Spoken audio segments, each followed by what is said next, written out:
পূজা শব্দের অর্থই হলো পুনঃ পুনঃ জাগরণ, নিজেকে, নিজের চেতনাকে, নিজের আত্মাকে বারবার জাগরিত করা, জাগরণ। যখন আমি শিব পূজা করছি বা শিব পূজা করছি, তখন আমরা নিজের মধ্যে থাকা শিবত্বকে জাগরিত করছি।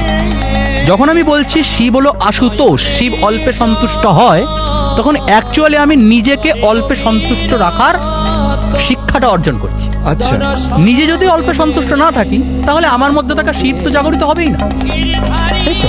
তেমনই সেই কালীকে ধারণ করতে গেলে কালীর সমগ্র তত্ত্বটাকে ধারণ করতে হবে। শ্রীমদ্ ভগবদ্ গীতায় অর্জুনকে ভগবান শ্রীকৃষ্ণ বলছেন, যে আমাকে তত্ত্ব তো জানে সে আমাকে স্বরূপ, সে আমার প্রকৃত স্বরূপ বুঝতে পারে। যে আমাকে তত্ত্ব তো জানে, ভগবান শ্রীকৃষ্ণের শুধু জানা আর তত্ত্ব তো জানা দুটোর মধ্যে পার্থক্য হয়। আমি তোমাকে জানি আর তোমাকে জানি, তোমার প্রকৃত স্বরূপ জানি, দুটোর মধ্যে পার্থক্য আছে। আমি তোমাকে জানি, তোমার সঙ্গে দেখা হয়েছে, তোমার সঙ্গে দাদা এরকম দেখতে, দাদার মুখে দাঁড়িয়ে আছে, মাথায় চুল আছে, জানলাম, পরিচিত। কিন্তু তোমাকে জানা মানে তোমার যে আত্মীয় স্বজনরা তোমাকে যেভাবে জানে আর আমি তোমাকে যেভাবে জানি, দুটোর মধ্যে পার্থক্য আছে। তো ভগবান শ্রীকৃষ্ণকে যদি তারকে উপলব্ধি করতে হয়, তাহলে তাকে তত্ত্ব তো জানতে হবে। ভগবান শ্রীকৃষ্ণের তত্ত্ব কি? যে কোনো দেবদেবীর তত্ত্বই হলো ব্রহ্মতত্ত্ব, যেটাকে বলে ব্রহ্মজ্ঞান। লোকে ভাবে ব্রহ্মজ্ঞানটা খুব বিশাল একটা বিষয়। না, ব্রহ্মজ্ঞান কিন্তু আহামরি কিছু একটা বিষয় না, এটা একটা প্র্যাকটিস, এটা একটা কি বলবো, জীবন ধারণের পন্থা।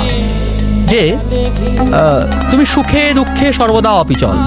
ওএমজি সিনেমাটা দেখেছো তো? ওএমজি সিনেমাটা কিন্তু ভালো খারাপ কি সেটা আলাদা ব্যাপার, আমি আলোচনায় যাচ্ছি না। ওখানে পরেশরাওয়ালি তো বোধহয় ছিল না, হ্যাঁ, তো ও একটা শ্লোক বলেছিল, সুখেষু বিঘ্নমনা দুঃখেষু বিগত স্পৃহা ভীতরাগ ভয় ক্রোধ স্থিত ধীর মুনিরুচ্যতে।